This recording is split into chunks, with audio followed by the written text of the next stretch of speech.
वो जो था बहुत ही ज्यादा मेहनती इंसान था, मेहनती लड़का था, अनथक मेहनत करनी।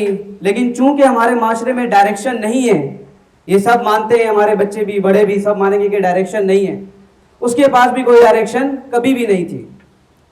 एक दिन वो लड़का अपने किसी दोस्त की सालगिरह में गया। अब जिस दोस्त की सालगिरह में गया वो बहुत अमीर और वो बच्चा उस टाइम बहुत गरीब, गरीबी की इंतहा। बल्कि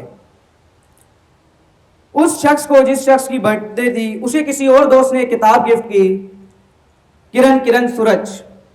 मैं चलो कुछ पढ़ लूं, शायद कि ऐसा हो कि मैं ये किताब पढूं और मुझे कोई तरीका एक कार मिल जाए कि मैं कोई अपनी राह बना पाऊं।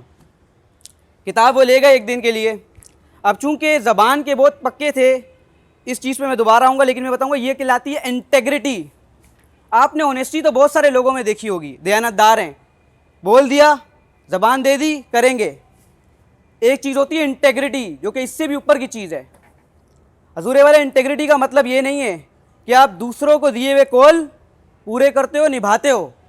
इंटेग्रिटी का मतलब ये जो खुद को दिया है उसे भी पूरा करके दिखाते हो। ये इंटेग्रिटी ऑनेस्टी से ऊपर की चीज़ है। उस शख्स की इंटेग्रिटी बहुत हाई थी, इतनी हाई थी कि आज 20 साल बाद भी बात हो रही है। उसने कहा भाई चूंकि सुबह देनी है किताब, तो सारी रात ज़ाया की। इंजीनियरिंग का वो भी स्टूडेंट था, सारी रात ज़ाया की और उन्होंने जी उस किताब को लिखना शुरू कर दिया। पढ़ते भी गए, लिखते भी गए, पढ़ते भी गए, लिखते भी रहे। जब सुबह जाके उन्होंने अपने उसी दोस्त को, बर्थडे वाले को, ये किताब दी और कहा मुझे बहुत अच्छी लगी, पैसे तो नहीं है खरीदने के, लेकिन ये किताब इतनी ज़बरदस्त लगी कि मुझे मेरा ज़िंदगी का मकसद मिल गया है, तो ये किताब आप रख लें। मैंने इसकी कुछ चंद कॉपीज़ ले ली हैं। उस लड़के ने कहा यार हमारा क्या काम किताबों का, ये तो तुम्हारी चीज़ें, तुम रखो। वो लड़का किताब वापस ले गया। उसने उस किताब को अपने अंदर उतार लिया। जब अपने अंदर उतारा तो याद रखिएगा, अब ये बड़ी गहराई की बात बता रहा हूं, जब कोई चीज आप अपने अंदर उतारते हैं ना, तब आपकी पर्सनैलिटी बदलती है। और जिस शख्स की पर्सनैलिटी बदलती है, दरअसल उसकी पर्सनल रियलिटी बदलती है। यानी सब कुछ बाहर वैसा ही होता है, उसके अंदर उसको अलग चीज दिख रही होती है। तो ऐसे ही उस लड़के के साथ हुआ जी। वो लड़का ले गया उस किताब को, अपने अंदर उतारने के बाद उसको शौक हुआ मैं इस बंदे से मिलूं, ये जिसकी किताब है। उसने उस बंदे को ढूंढा ढूंढा ढूंढा ढूंढा, बहुत ढूंढा। आखिरकार उनको पता चला कि चंद साल पहले ही उनका इंतकाल हो चुका है।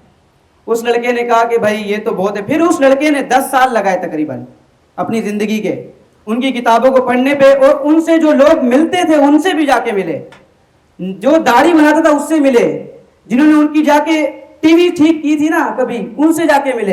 हर बंदे से अहवाल पूछा कि क्या ये बातें मैं भी अपने अंदर उतारूं, मुझे भी रिजल्ट मिलेगा कि नहीं मिलेगा। तो उन बंदे ने 10 साल लगाए और अपने अंदर वो चीजें उतारी।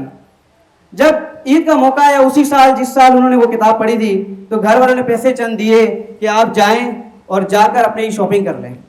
उस शख्स ने सारी किताबें उस बंदे की ली और लेके घर आ गए। जब घर आए तो घर वालों ने कहा क्या हुआ, क्या करना चाहते हो? तो उन्होंने कहा जी मैं सबूत ये देना चाहता हूं कि अब मैं इनकी तरह बनूंगा, मैं इंजीनियरिंग नहीं करूंगा, ये इंजीनियरिंग डॉक्टर का जो लगा दिया गया है मैं नहीं करूंगा। तो घर वालों ने कहा, बड़ा खूबसूरत जुमला, जब उसके बाद उन्होंने जवाब दिया, घर वालों ने कहा क्या तुम पागल हो गए हो? बड़ा ही खूबसूरत जवाब दिया उन्होंने, हाँ अब मैं गल को पा गया हूं, अब मुझे समझ आ गई है कि क्या करना है। मेरे ख्याल में आपको यह बात समझ में नहीं आई। उन्होंने कहा मैं पागल नहीं हुआ हूं, अब मुझे गल को पा गया हूं, मुझे समझ आ गई जिंदगी का क्या करना है, क्योंकि मुझे खुदा ने मेरी सलाहियत के मुताबिक जवाब लेना है। इससे जवाब नहीं लेना कि तू गरीब घराने में पैदा हुआ था या अमीर घराने में पैदा हुआ था। हजूरे वाला ये कहानी खुद सर कासिम अली शाह साहब की है, जब वो मेरी उम्र के थे अकबर। और जो किताब थी वो थी हजरत वासिफ अली वासिफ की। तो 10 साल उन्होंने उनके ऊपर लगाए, उन पर रिसर्च की, उनको पढ़ा और सारी जिंदगी उनको प्रैक्टिकली फॉलो किया। जो मैं इस टाइम यहाँ कर रहा हूँ ये मैं आगे इंशाल्लाह बयान करूंगा। जब प्रैक्टिकली फॉलो किया तो जाहिर सी बात है रिजल्ट आने लग गए। 30 साल का लड़का था उस टाइम, वो यूनिवर्सिटी और पंजाब में मशहूर, ऐसे एंटरप्रेन्योरशिप कोई पढ़ा नहीं सकता। उस टाइम एंटरप्रेन्योरशिप आई नहीं थी और वो लड़का पढ़ा रहा था। तो स्टूडेंट्स कहते थे सर आप इतने यंग, इतने जवान और इतनी हया आप में, ये कैसे आई, ये कैसे आ गई? क्या आप हजरत वासिफ अली वासिफ से इतने ज्यादा मुतासिर थे? कि पूरा पूरा पूरा ओरा ही उनका अपना ले लिया, बल्कि स्टूडेंट तो यहां तक कहते थे कि सर क्या वाकई में वो वली थे, क्या वो वाकई में वली थे? तो कासिम अली शाह साहब एक ही जवाब देते थे जो इस किताब का थीम है।